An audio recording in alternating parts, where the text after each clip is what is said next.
নমস্কাৰ স্বাগতম জনাইছোঁ কমৰকচুটো মোৰ ফেচবুক পেজ পিকুমণি আৰু ইউটিউব চেনেল পিকু পানী দিহিং যিহেতু মই এটা ভিডিঅ'ত কৈছিলোঁ ফেচবুকৰ পৰা যিমানখিনি পইচা পাম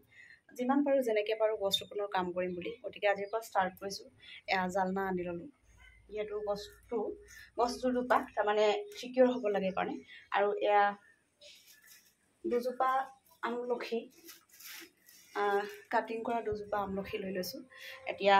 ক'ত ৰুম কি কথা আপোনালোকক দেখুৱাই গৈ আছোঁ আজিৰ পৰা যাত্ৰা আৰম্ভ কৰিছোঁ আপোনালোকে আশীৰ্বাদ কৰিব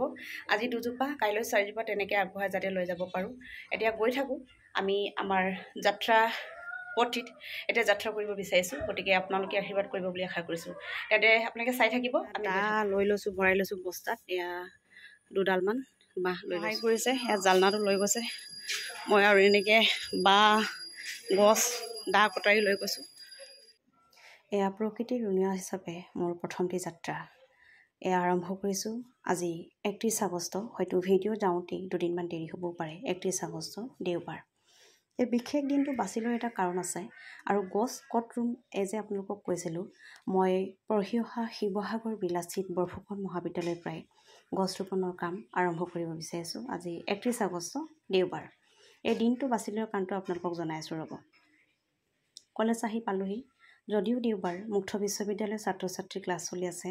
ছাৰ ক্লাছ কৰি শেষ হোৱালৈকেই মই জালনাখন কটা মেলা কাম কৰি লৈছোঁ কাৰোবাক সহায় বিচাৰিবলৈ ছোৱালী মানুহ কাকনো বিচাৰি ফুৰিম গতিকে অকণমানি কটা মেলা কামবিলাক কৰিব পাৰোঁৱেই যিহেতু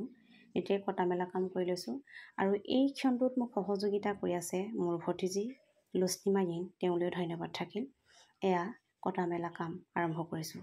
আৰু দেওবাৰ দিনটো বাছি লোৱাৰ কাৰণটো আপোনালোকক জনাব বিচাৰিছোঁ মোৰ ফেচবুকৰ চিনাকি সুৰভি বৰুৱা বাইদেউৰ একমাত্ৰ ল'ৰা ৰাহুল বৰুৱাৰ আজি 31 আগষ্ট জন্মদিন গতিকে তেখেতৰ জন্মদিনৰ প্ৰতি মাকে তেখেতে যিহেতু ফেচবুকৰ পৰা প্ৰথম পে'মেণ্ট পাইছে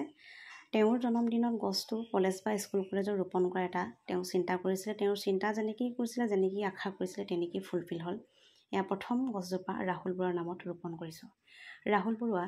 আপোনাৰ জন্মদিনৰ বহুত বহুত শুভেচ্ছা জ্ঞাপন কৰিলোঁ ভালকৈ জীয়াই থাকক বুলি প্ৰকৃতিক প্ৰথমেই সেৱা কৰি লৈছোঁ আৰু আন এজোপা মই ফেচবুকৰ পৰা পোৱা টকাৰী মোৰ পঢ়ি অহা কলেজখনত ৰোপণ কৰা প্ৰথমটি এয়া প্ৰয়াস আৰু কোচ ছাৰ লগতেই আছে ছাৰে লগত থাকি পেলাই মোক আশীৰ্বাদ পৰামৰ্শ আৰু সাহস সহযোগিতা আগবঢ়াই আছে আৰু লগতে আছে আমাৰ ছ'চিয়লজি ডিপাৰ্টমেণ্টৰ MA প্ৰথম ছেমিষ্টাৰৰ ছাত্ৰীসকল সেই ছাত্ৰীসকলৰ ভিতৰত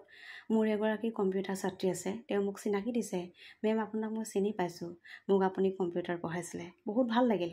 আৰু গছ ৰোপণ কাম আমাৰ ইতিমধ্যে শেষ হৈছে গতিকে বন্ধা মেলা কামো কৰি লৈছোঁ আৰু পুনৰ মোৰ